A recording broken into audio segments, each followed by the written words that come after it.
उत्तर प्रदेश के एक छोटे से गांव में एक बहुत पुराना घर था। उस घर में 4 लोग रहते थे। सास कमला, उसका बेटा मोहन, छोटी बहू राधा और एक बूढ़े दादाजी। घर की हालत अच्छी नहीं थी। मिट्टी की दीवारें, टपकती छत और रसोई में हमेशा आधा भरा डिब्बा। लेकिन सबसे ज्यादा दुख अगर किसी के हिस्से में था तो वो थी राधा। राधा सुबह अंधेरा रहते उठ जाती। सबसे पहले आंगन बुहारती, फिर कुएं से पानी भरती, चूल्हा जलाती और पूरे घर का काम करती। लेकिन उसकी मेहनत किसी को दिखाई नहीं देती थी। सास हर समय ताने देती, ना दहेज लाई, ना किस्मत लाई, पता नहीं हमारे घर में क्यों आ गई। मोहन भी चुप रहता। उसने कभी अपनी पत्नी का साथ नहीं दिया। राधा सब सहती रही। उसके चेहरे पर दुख जरूर था, मगर दिल में भगवान के लिए अटूट श्रद्धा थी। हर रात सोने से पहले वो घर की छोटी सी मंदिर में दिया जलाती और कहती, हे ठाकुर जी, बस मेरे घर में प्रेम बना रही। एक दिन गांव में खबर फैली कि पास वाले मंदिर में आधी रात को भगवान के दर्शन होते हैं। लोग तरह तरह की बातें करने लगे। कोई कहता, जिसका मन साफ हो उसे भगवान दिखाई देते हैं। कोई कहता, आधी रात को मंदिर के पास दिव्य प्रकाश उतरता है। राधा ने भी ये बात सुनी, लेकिन उसने ध्यान नहीं दिया। उसके लिए भगवान दिखना जरूरी नहीं था, भगवान पर विश्वास जरूरी था। उसी रात बहुत तेज बारिश शुरू हो गई। बिजली चमक रही थी। हवा इतनी तेज थी कि खिड़कियां हिलने लगीं। सब लोग खाना खाकर सो गए। राधा ने आखिरी बर्तन धोया और मंदिर में दिया जलाने गई। तभी उसने देखा कि घर के बाहर कोई दरवाजा खटखटा रहा है। ठक ठक ठक। राधा डर गई। आधी रात का समय था। सास की आवाज आई, इतनी रात को कौन होगा, दरवाजा मत खोलना। लेकिन बाहर से फिर आवाज आई, बेटी, बहुत भूखा हूं, थोड़ा पानी मिल जाए। राधा का दिल पसीज गया। वो धीरे से दरवाजे के पास गई। बाहर एक बूढ़ा साधु खड़ा था। उसके कपड़े भीगे हुए थे, हाथ कांप रही थी, आंखों में थकान साफ दिख रही थी। राधा ने तुरंत दरवाजा खोल दिया। सास गुस्से में चिल्लाई, पागल हो गई है क्या, आधी रात को अजनबी को घर में बुला रही है। राधा बोली, माँ जी, ये बहुत परेशान लग रहे हैं। साधु ने धीमी आवाज में कहा, बेटी, 2 दिन से कुछ नहीं खाया। राधा रसोई में गई। वहां बस 2 सूखी रोटियां बची थीं, जो उसने सुबह के लिए रखी थीं। उसने बिना सोचे दोनों रोटियां गरम की, थोड़ा अचार रखा और साधु को दे दिया। साधु बड़े प्रेम से खाने लगा। राधा पास बैठी रही। कुछ देर बाद साधु बोला, बेटी, क्या तू मुझे रात भर यहीं रहने देगी? बाहर बहुत बारिश है। राधा ने तुरंत पुराने कमरे में बिस्तर लगा दिया। सास बड़बड़ाती रही, आजकल के जमाने में किसी पर भरोसा नहीं करना चाहिए। लेकिन राधा शांत रही। आधी रात बीत गई।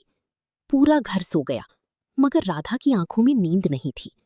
उसे बार बार लग रहा था कि उस साधु में कुछ अलग है। तभी अचानक घर के मंदिर की घंटी अपने आप बजने लगी। Ton ton ton. राधा घबरा गई। उसने देखा कि पूरे आंगन में हल्की सुनहरी रोशनी फैल रही है। वो धीरे धीरे उस कमरे की तरफ बढ़ी जहां साधु सो रहा था। लेकिन जैसे ही उसने दरवाजा खोला, उसकी सांसें रुक गईं। कमरे में साधु नहीं था। वहां तेज प्रकाश के बीच भगवान खड़े थे। पीतांबर वस्त्र, मुकुट, चेहरे पर दिव्य मुस्कान। राधा के हाथ कांपने लगे। वो तुरंत उनके चरणों में गिर गई। प्रभु, आप? भगवान मुस्कुराए, हाँ बेटी, मैं तेरी परीक्षा लेने आया था। राधा की आंखों से आंसू बहने लगे। मैंने तो सिर्फ अपना कर्तव्य किया प्रभु। भगवान बोले, आज के समय में लोग मंदिरों में बड़े बड़े दान करते हैं, लेकिन भूखे इंसान को रोटी देने से डरते हैं। तूने आधी रात को एक अजनबी पर भरोसा किया, उसे भोजन दिया, सम्मान दिया, यही सबसे बड़ी पूजा है। राधा रोती हुई बोली, प्रभु, मुझे कुछ नहीं चाहिए, बस मेरे परिवार में सुख आ जाए। भगवान मुस्कुराए, जो अपने लिए नहीं दूसरों के लिए मांगता है, उसके घर कभी दुख नहीं रहता। इतना कहते ही भगवान ने अपना हाथ उठाया। पूरा कमरा प्रकाश से भर गया। फिर अचानक सब शांत हो गया। सुबह हुई। राधा की आंख खुली तो उसे लगा शायद सपना था। लेकिन तभी उसने देखा कि घर का पुराना सूखा तुलसी का पौधा हरा हो चुका था। मंदिर में रखा बुझा दिया अपने आप जल रहा था। राधा समझ गई, रात को सच में भगवान आए थे। धीरे धीरे घर में बदलाव आने लगा।